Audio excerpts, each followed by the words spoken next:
दर्शन कराए। भगवान महावीर को पूछा गया कि भंते 4 गति के जीव है, 4 गति के जीव है, वो संसार में सारे दुख, किसी के पास अधिक दुख है, थोड़ा सुख है, और किसी के पास सुख भी है, दुख भी है, और कई कई आत्मा ऐसी है जो सुख तो है पर चिर शांति यानी लंबे समय का सुख नहीं है, क्षणिक सुख है। तो एवं सुनी सोई की संपराय, आप फरमाए कि हम एवं सुनी यानी सुख को सोई सी संपराय, जो व्यक्ति चाहता है, जो प्राणी सुख को चाहता है, उनको सुख उपलब्ध हो सके। भगवान ने कहा हे गौतम 4 गति के जीव होते हैं, 4 गति। हम प्रारंभ से करेंगे कि 4 गति में लगभग आप लोग जानते हैं, क्योंकि 25 बोल का पहला ही बोल है, ये भगवती सूत्र से लिया गया है। 25 बोल है, हमारी कई चीजें जो प्रकृति काटना ये आगमों से दिया गया है। तो कहा गया है कि 4 गति है, तो 4 गति में अगर आपको कोई पूछे कि सबसे दिव्य श्रेष्ठ गति कौन सी होती है, तो हो सकता है किसी के मन से ये भी निकलेगा कि देव गति है, किसी के मन से ये भी निकलता है कि मनुष्य गति है। आप समझ गए होंगे कि देव गति है, दिव्य गति हो, सौंदर्य भी हो, धन भी हो, देवताओं के वासना भंडार भरा है कि आपके यहाँ रेत कोयले और पत्थर में उसके जड़ों के लिए करने वहां पड़े। परंतु जिसको आत्म शांति होनी चाहिए, त्याग और प्रत्यक्ष ज्ञान करके जीवन उज्जवल होना चाहिए और मोक्ष प्राप्त होता है बंधुओं, भगवान महावीर ने कहा है सबसे श्रेष्ठ सबसे उत्तम गति क्या है, मनुष्य गति है। 4 गति। मनुष्य एक ऐसा जीवन है जो कि अपने कर्मों को खपा के एकाग्रता होकर भी मोक्ष को प्राप्त कर सकता है। लोग कहते हैं कि महाराज से बॉम्बे तो कहीं पंचम परिवार में या भारत क्षेत्र से कहें कि मोक्ष नहीं है, तो फिर हम साधना करते हैं, तो साधना भी हमारी फलीभूत कैसे?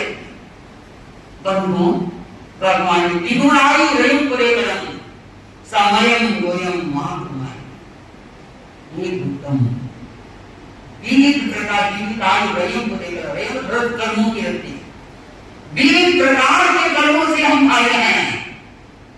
तो जिस व्यक्ति ने, जिस प्राणी ने, जिस जीव ने बंधन किया है, उसको भी तोड़ना पड़ेगा, क्योंकि हो सकता है आपके पास खाने को रोटी नहीं है तो आपको कोई अपना भाई है, कोई परिवार दे सकता है।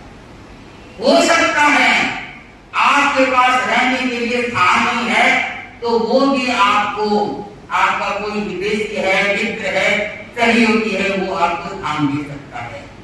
इसी प्रकार से कपड़े हो, परंतु बंधुओं कर्मों की जो जंजीर है, कर्मों का जो बंधन है, वो क्या है कि जिस जीव ने, जिस व्यक्ति ने बांधा है, चाहे अमीर है चाहे गरीब है, चाहे क्या है, सौंदर्य वाला है चाहे रूप से कालापन है, कोई भी व्यक्ति जो ना चाहे बहुत ज्ञानी है और चाहे क्या है अनपढ़ है, कम बड़ा है, परंतु कर्मों का बंधन तो भगवान महावीर ने बताया है कि जिस व्यक्ति ने जिस रूप में बंधन किया है उस व्यक्ति को काटना ही पड़ेगा, क्योंकि कर्मों का आबादा भी होता है, आबादा यानी समय निर्धारित होता है। हो सकता है हमने आज कर्मों का बंधन किया और क्या है हमारे 1000 लोग बीच में निकल गए, हमारा कोई नहीं है, क्योंकि बीच में आबादा के बीच का समय रखा। हो सकता है हमने अभी क्या किया कि कर्मबंधन किया है और शाम तक या दोपहर तक भी हमारा कोई नहीं आ सकता है। तो ये तो क्या है कर्मों की गति है। अगर हम आगम को पढ़ते हैं खानवी सूत्र में पढ़ते हैं, भगवती सूत्र में पढ़ते हैं कि ऐसी आत्मा ने आपने देखी होगी, सुना होगा, देखा तो नहीं है कि ऐसी आत्मा कौन है जो क्या है मर के एक साथ दोनों देवलोक में गए। कोई पता है एक साथ दोनों मर के देवलोक में गए, ऐसी कौन सी आत्मा है? अगर आपको पूछ ले ऐसी कौन सी आत्मा है जो कि मर के एक साथ में कौन जाता है?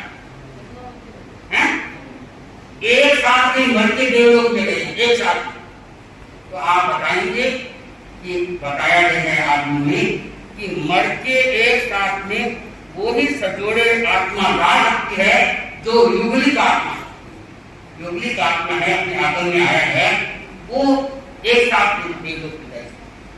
इसलिए क्या है, ऐसी ऐसी आत्माएं भी हुई है, वो हो सकता है आगे की होती, क्योंकि ये तो चलती रहती है। और कई लोगों को ये पता नहीं कि महाराज जो वर्तमान में भगवान विश्वनाथ को हम पढ़ते हैं, भगवान महावीर को पढ़ते हैं, तो यही 24 जो नहीं होती यहाँ पढ़े कि यही 24 चलती रहेगी। भाई बहनों, कितनी कितनी 24 हो चुकी है। जो भगवान आदिनाथ है, इनसे पहले भी 24 चंद्र हो सकते हैं, उनसे भी पहले हो सके। क्यों कि अगर हमें कोई ये पूछ ले कि हमारी आत्मा है वो कब से जन्म ले, तो शायद बताना संभव नहीं, क्योंकि अनादिकाल से चल रही है। चाहे आप भी सब भगवान सर्वज्ञ हो गए, सर्वज्ञ थे, वो भी नहीं पता। हम जन्म है हमारा, हमारी आत्मा ने कब से कब हम भटकते, क्योंकि आत्मा तो नहीं मरती नहीं। परंतु ये कह सकते हैं ये हुआ है कि 24 बहुत हो चुकी है। हम तो वर्तमान में चलते हैं भगवान महावीर का शासनकाल, क्योंकि नाथ में भगवान महावीर की आत्मा हुई है। तो इसलिए क्या कहा गया है कि भगवान महावीर ने कहा है कि हे मेरी आत्माएं क्या है कि आओगी इस जन्म मरण चक्कर के कारण, महादुखों की अग्नि के कारण क्या है कि व्यक्ति संसार में भटकता, अनादिकाल से भटकता है, वो अनादिकाल से भटकता है। जिंदगी में कर सके तो कर भला, जिंदगी में कर सके तो कर भला, टूट जाएगा सांस का सिलसिला, जिंदगी में कर सके तो कर भला, जिंदगी में कर सके तो कर भला। चार दिन के चांदनी फिर क्यों करे, चार दिन की चांदनी फिर क्यों करे, पैर के बंधन साथ ले क्यों हो रहा, जिंदगी में कर सके तो कर भला, टूट जाएगा सांस का सिलसिला, जिंदगी में कर सके तो कर भला। बंधुओं, भगवान ने कितना सुंदर बताया है कि ये जिंदगी है, ये क्षण भंगुर है, नाशवान है। क्योंकि देवता और नारकी की जिंदगी होती है, उनके तो कम से कम न्यूनतम 10,000 तो उनको देना पड़ता है। क्योंकि नारकी का भी ये नियम है, वो देवता का छोटे से छोटा का देव है। आपकी जानकारी में होगा या सुनेंगे, आपको भी भगवान ने बताया है कि नारकी की आत्मा यदि मेरी है कोई, वो नारकी में चलेंगे तो कम से कम उनको क्या है कि 10,000 बस तो लेना ही पड़ेगा, देना का चाहे आप उनके पर अग्नि गिरा दे, जला दे, एक भी होती है। आप उन पर क्या है, पूरी ट्रेन को चला दे फिर भी वो जीते। क्यों? क्योंकि आयुष से उनका 10,000 वर्ष देते भाई नहीं। अगर अंतिम तक आपको पूछे कि नारदी का नाश का कितना समय है, तो नारदी और देवता का बता सकते हैं कि 33 सागर का समय, 33 सागर का। बंधु आप मेरे को कहेंगे कि एक सागर बताइए, एक सागर की कितना मुश्किल है, कंप्यूटर के कहने का तात्पर्य है इतना वजन नारदी और देवताओं का है। देवता होते हैं इतना मानेंगे समझेंगे कि वो दिव्यता में बड़े देव है, वो दिव्यता में नहीं रहते, अलग अलग इनका है रहता। वो देव है, कई कई ऐसे देव है जिनको रुड़िया देव बोलते हैं, भटकते रहते हैं जैसे भूत किसान सिंह रानी, रुलते रहते हैं, परंतु 10,000 वर्ष की उनका आयु से कम नहीं है। और मनुष्य तीन दोनों का आया है कि मनुष्य एवं मायावियम।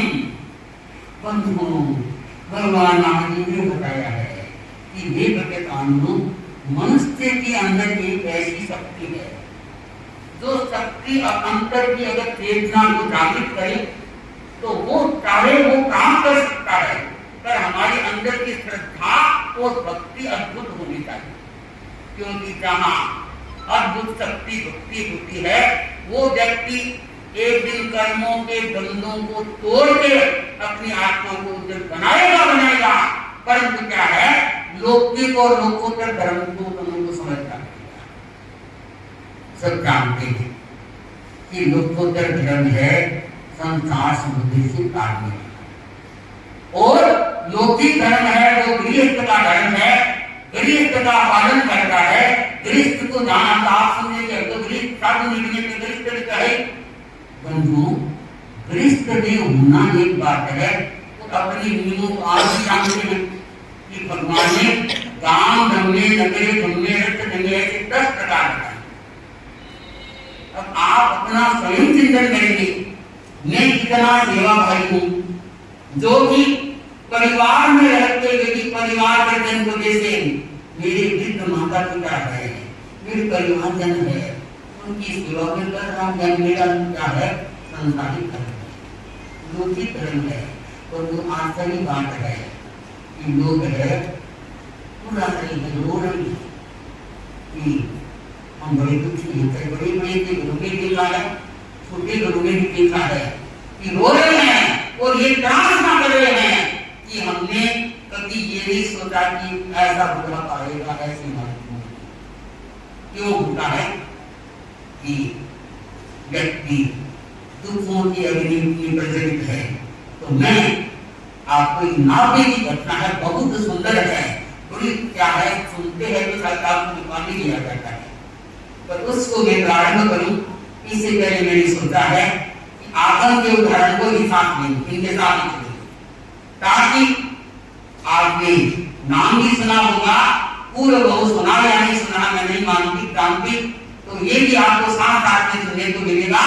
तो मैं आपको ये बताना चाहती हूँ कि बंधुओं लौकिक धर्म जो संसार का धर्म है उससे आप चित न हो, उसको आप समझे कि परिवार में हम रह रहे हैं तो वृद्ध है, बूढ़े हैं, परिजन है, उनकी सेवा, उनके मन को रखना, मृदु भाषा बोलना। अब देखो जमाना बड़ा विचित्र आ गया है, कहते हैं देखते हैं लोगों के घर में अच्छे अच्छे परिवार है, सदैव परिवार है, सज्जन जिनको कहते हैं, धनाढ्य परिवार है, परंतु घर में वृद्ध व्यक्ति होगा। बंधु मैंने